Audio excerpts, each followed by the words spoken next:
Think Forward. Think Research Channel.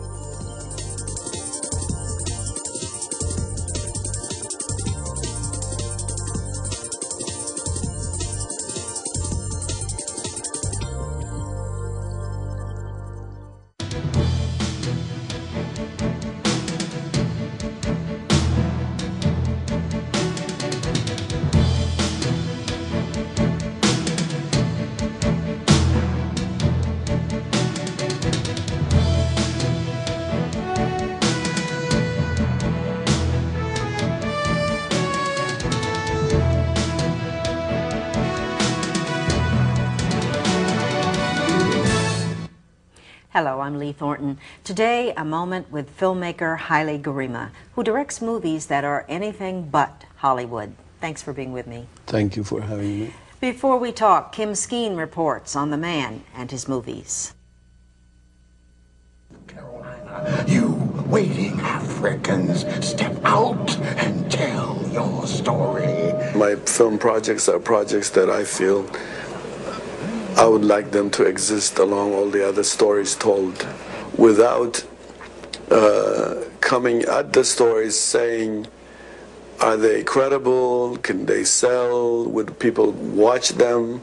These are things that censor stories from people. So what I do is I don't ask those questions. I say, well, I'm hungered for this story, so I go out of my way for years to find the money to do them. As an independent filmmaker, Haile Gerima avoids conforming to what he calls the Hollywood formula. It's just your accent, your temperament, altering it to speak like those movies they have made. Standard itself is almost a cultural genocide. To me, all human beings have a very unique accent in the way they tell their story. So the thing is not the theme. The theme is universal. You know, love, hate, betrayal. Gerima has learned independence requires funding. He spent 9 years raising the money to produce his most acclaimed film, Sankofa, a dramatic tale of African resistance to slavery. My wife and me, we believed in it and said, even if nobody came to see it, it has to be exorcised out of us. I had to do it. It was like I was obsessed by it. The award-winning film drew huge audiences and long lines at theaters.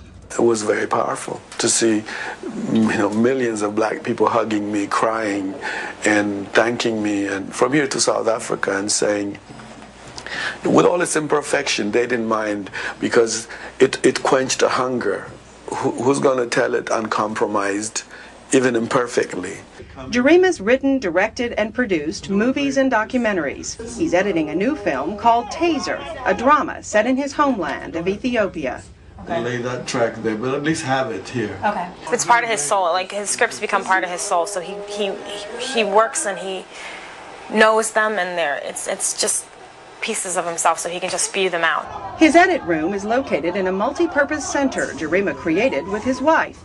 Sankofa, a video and bookstore and soon-to-be coffee shop, is also a local meeting place. He says it's liberated territory for independent thinking. The unique contribution, I think, in the independent scene is my ability to do low-budget films.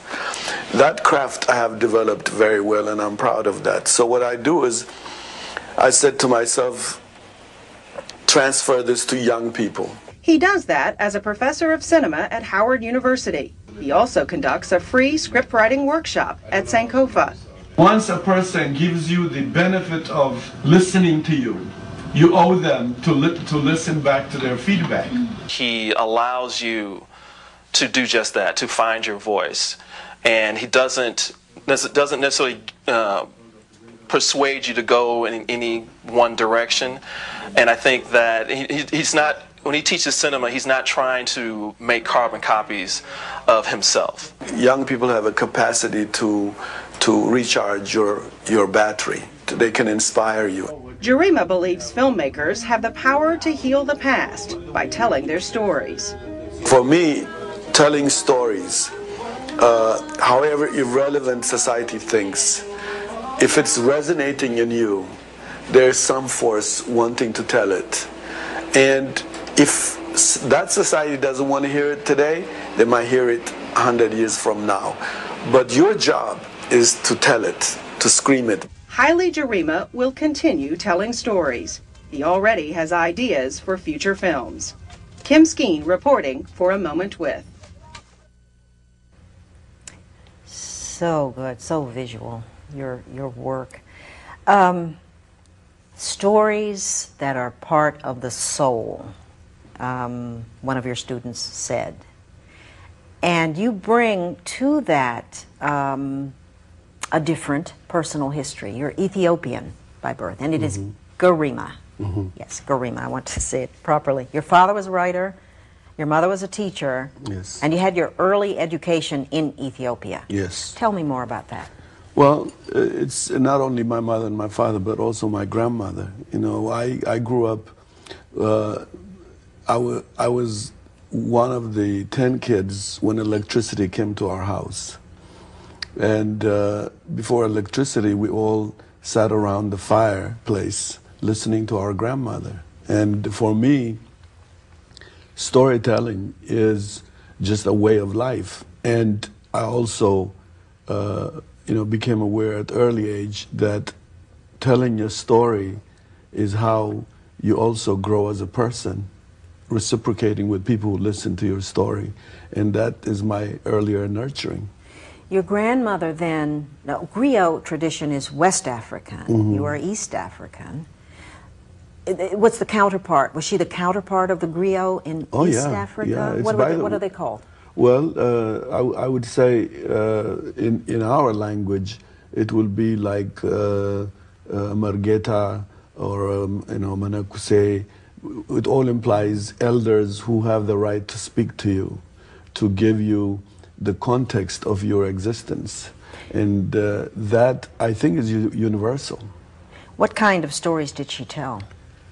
Well, mostly about, for example, she, oftentimes uses the stories of animals, but it's about value system, a way of life, and the kind of manners and relationship one needs to cultivate in the context of a community.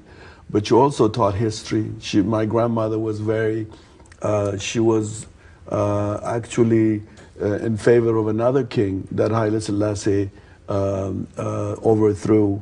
And so she was very politically folklorist, telling us about this true king who should have been a king. So it's also political around the fire education. Added to that storytelling tradition was the fact that you also were part of a theatrical troupe that your father maintained. Yes, he did have a very, in fact, I had to come to Chicago to really appreciate him, because in a drama school at Goodman School of Drama, I learned how mobile theater at the time of the early 60s, late 70s was becoming a phenomenon. My father did it in this town. He used to take us away from the town with a play and shows this historical drama he wrote. Now you came to the Goodman School of Drama in the 60s. Yes, as late a 60s. 20-year-old? 21. 21. And so began your American journey. Yes. And from there you went to UCLA to study film. Well, initially I went to really continue in theater until I made the transition by accident into filmmaking. Tell me about your earliest film work and how you came to know what you wanted to do. You were in California. This is well before the break that Hollywood gave to Spike Lee. But did you ever want to do commercial film? No. It was a group of African American, Native Americans. At the time we called Chicanos. We had a third world organization within Howard University, within UCLA. And our thing was, at that time, part and parcel of the political climate of the country, the world, globally, the whole politics of the world was shifting. And so we were actually watching, like many even who later became Hollywood big filmmakers, we were looking at cinema that asserted a new kind of narrative, a new kind of story. So the whole climate was so political.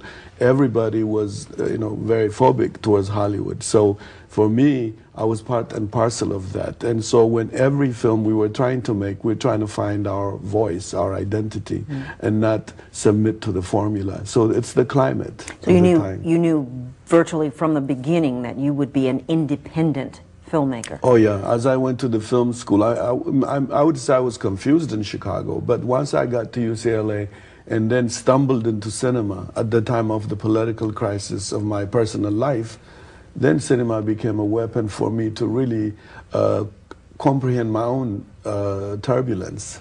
Cinema as a weapon. You've said that. I've read that you've said that. Talk more about that idea. Well, it's in the end really a weapon. It's not like, I prefer it than gun because it's a weapon to convince people or to tell people your story. And so for me, even the exploitation cinema is really a weapon in the end of an idea that comes. You can go to a simple village in Latin America or Africa. A single movie would come and the people would change their lips, their hair, their nose, everything by one movie. And that implication and what it does to other people and the way it alters their way of life is the most unresearched, unstudied, the most ignored phenomenon. Did you ever try to go through the system to distribute your film, say, for Sankofa, for example? We did at the time, but the hostility we were met was, very enormous. How did it manifest itself? For example, Sankofa opened big in Berlin, at the Berlin International Film Festival. We made the film in a basement here in Washington, D.C. with meager, small money from international co-production groups we put together. And when we opened it, the American press, the American film, spokespeople were totally hostile because, one, it didn't come from them, it's not sponsored from them, and they couldn't handle it. So we were met by hostility, although we were the only independent independently made film that was in competition with all these mega Hollywood films. And that was not even spoken about. When we did Berlin, then Montreal, Toronto, the press from NPR to everything ignored us until the black community in America sponsored us through this idea of Sankofa family and opened it. And then you see Washington Post, Time Magazine, New York Times, because black people lined up. But before that, we were literally omitted. So it didn't give us a chance to even present our product for so-called the profit relationship. It was just hostility. You can believe it. One movie could create such a hostility. It awakened us. Well, it's hard for me to believe you made that film in a basement. We did. It's so visually rich. Did. Oh yeah, we did. Well, the actual editing, the production company was under my basement, but the editing we did, it was shot in 35. We had the audacity without the money to shoot in 35. We edited in Virginia at a Bono Film Lab. And the production value, we were bent on making it be in the level of any a film made in the system. In fact, most people would estimate it to be a $16 to $18 million budget, the production value, but we did only for $1 million. $1 million. Yeah. $1 million is a lot of money when you have to raise it from scratch. How does an independent filmmaker do that? Well, initially we tried, for example, to raise it within the community. We went around, we tried all the grant routes. Sometimes we got seed money, but often very discouragement, money that could not really finance historical drama. So what we did was we tried to cultivate African countries that have resources. We put together a German television production deal, British television, Channel 4. So all that, over the 9 years period that took us, we were able to piecemeal the budget, the money, the finance to ultimately do the film. Not that we had the million at the beginning of the film, but just as we went along, we shot the first part in Jamaica with big support from individuals and people. And then a year later, we shot the African part as we raised more money. you take on quite a mantle as an independent filmmaker. That is the only way we could do it. It's the There's only no way to do other it. way. We have a clip from it that we saw bits and pieces in the package, but we have another clip. Let's watch that, and then I want to talk more about it.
It won a cinematography award. In Ouagadougou, the Pan-African Film Festival in Ouagadougou. Very textured, I think.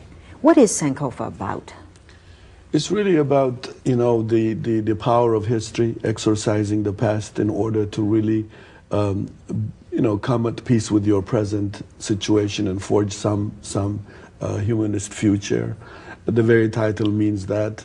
And for me, it's really about the most ignored, the most discouraged aspect of the psychological memory of slavery. I always felt, as I came in contact with the idea of the enslaved population in the diaspora and its history and link to Africa, the most discouraged officially by all privileged people is to not allow black people exorcise slavery. And so this is one attempt in order to really exorcise the memory, because I do believe, you know, that does not just die off because politicians or few people wish it, but it has to be told. In telling it, you exorcise it.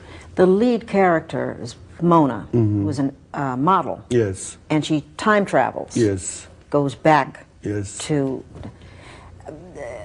another film, Bush Mama, and that we also have, we'll see a clip from, has a woman at its center. I was curious as to the draw of the feminine for you. Is there a particular consciousness on your part as a male filmmaker that your central characters are women? Well, it's really just, I would say if it is, it's subconscious. But for me, I also do believe, and I come from a society that women are the originators of all, including the problem and the solution of the situations that we find ourselves. So maybe that orientation, that cultural orientation, looms behind my, you know, writing as a subconscious force. But for me, I don't intentionally choose those things, but it's more of the story that I do. In the case of Bush Mama, it's you know, it's a woman that society never even reckons with her inner spirit, her inner thought, her capacity to even fantasize, because she is underclass or uneducated, whatever the criteria of elite society affects us to people. I went in and I took a woman that usually would say she's on welfare, broken, and I try to say her resistance spirit within the context of her own historical circumstances. That was for me the most prevailing idea. You know, you wouldn't have worked out in Hollywood at all. I know it. When I left UCLA, I straight went to Howard because I knew I wouldn't go that way. I can see you in one of those boardrooms. Pitching. No. We have a clip from Bush Mama. Let's take a look at it. I know how to govern my future when I come out. I mean, if I come out alive. Because they'll kill a brother year the moment one starts to see. They don't give a damn if one stays blind, since that is death within itself and don't pose the threat to their decadent society. But once you start to see, baby, the light, the truth, then they cut it by shooting you down. Though that will kindle many other lights.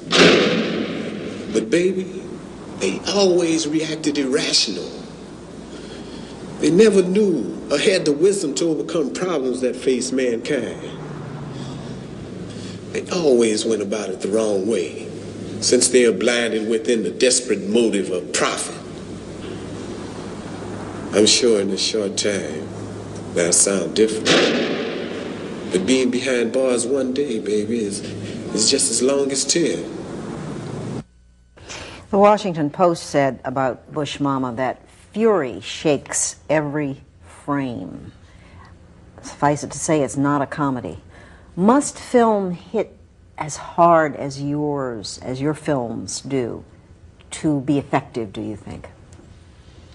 Well, I don't know. I mean, that is, I think I leave that to really historians and critics and also the audience, the people. For me, I think my measuring, in terms of my work, what I have taken as a measuring device is the African American and the progressive crossover white audience have always respected what I have attempted, however imperfect. And so the response of people, when I look at people possessively, a movie that is very imperfect, being taken possessively by black people because it somehow tries to quench their hunger, that is important. Somehow it tells me it is in the right direction with all its imperfection. But I also I don't think the artists are elected officials like mayors or governments to go around compromising a story of a people. I think telling the story in the most honest way, in the way you feel it, helps people transcend into a very strong community capable of comprehending each other's complex realities. Otherwise, you find escapist world, people who simplify complex things in order to just get by and then postpone and mortgage the future generation with all the problems. We might have viewers, people watching this, who might be thinking what I'm about to say. Well, does he just want black people to watch his work? Doesn't he want white people or other cultures to share in his message? Well, I think white people are spoiled, is my view. If they care, they can cross over. White people can afford to cross over to see my movies, and they have done. Most, I would say, courageous white people would cross without me tapping into that stereotype, feel comfortable at the expense of black people, saying, "I will not offend you," the title. I don't do that. I do it, in fact, I don't even want to appease black people. Most black people would tell you this. My films are not comfortable, but I do not compromise them in order, in the back of my mind, when I write a script or make a movie, saying, would white people like to see my movie? Which is the way black films in Hollywood are put together. In boardrooms, black filmmakers, when they're honest, will tell you.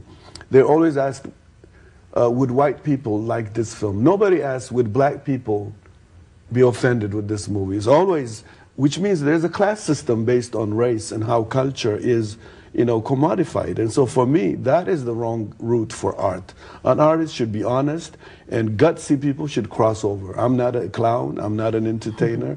I go through 10 years, 15 years to find money to do a movie, and I don't owe anybody to tap dance. And on that basis, I think I have done okay. And I'm not a person also who's really craving for glory of any kind. I think for a boy who grew up in a little village, the limelight even that I'm offered is itself enough to say, you're doing okay. I like that. Today you teach film, as our piece brought out, at Howard University. What do you teach them about the best qualities of a good filmmaker? What message do you give them? Or someone in the piece said he doesn't try to make carbon copies of his students. But how do you give them the ability to do this art? Well, I don't give them nothing. In fact, I always said I confuse them because most students come to universities having made up their mind. By television, by Hollywood, they know what movie is about. And their original self and their true identity is buried in that hole garbage or baggage. What I do is cut through to go to the person to ask them if they have a grandmother, a grandfather, do they have a family, where do they come from, and do you have a story that you are passionate about, not the story you think is expected of you. And so if I've done 30 years at Howard, what I have done is really try to make these young people first find themselves, because in finding themselves, the true stories only needs to be cultivated, nurtured, and watered. I don't have to teach them, give them, because it's not like teaching for me is not a godly position where you invent filmmakers, artists. They come if there's a gift there, and if there's an environment that has nurtured what resonates within them. All I do is join the chorus of the most constructive person to befriend them and say, you can do it. Especially African American kids come in a world that say, if you cannot become this, you can't become. So many polluted propaganda silently badgered into their brains. So what I do actually is really almost try to find who they are and then help them find their voices in order to tell the story as a legitimate story, not illegitimate story. I would just say, empower your grandmother from Louisiana. Oh my God, do you know how rich you are if you really write about her? Tell me more. Who is she? Where does she sit? Oh, on a swing, on a porch? Man, what does she say? This is what I do, which means almost as a story therapy, not a teacher who because I think it's too arrogant to think that you can hatch them, in instant coffee filmmakers from film schools. I don't believe that. No, UCLA didn't make me a filmmaker. It's the people I came across, my grandmother, my father, the black people who hugged me and said, I really like what you said about the movie. They cried. All these things has made me. Otherwise, I wasn't born to be a filmmaker, to say, I'm born. Oh no, I didn't even know there was film in this world. Are there filmmakers you do admire, past or present? There are, many, and sometimes they're very international. They're all over the world. More than filmmakers, I would say films. I don't know if you know, I like a film called My Life as a Dog. Is my favorite film. I try to show my students.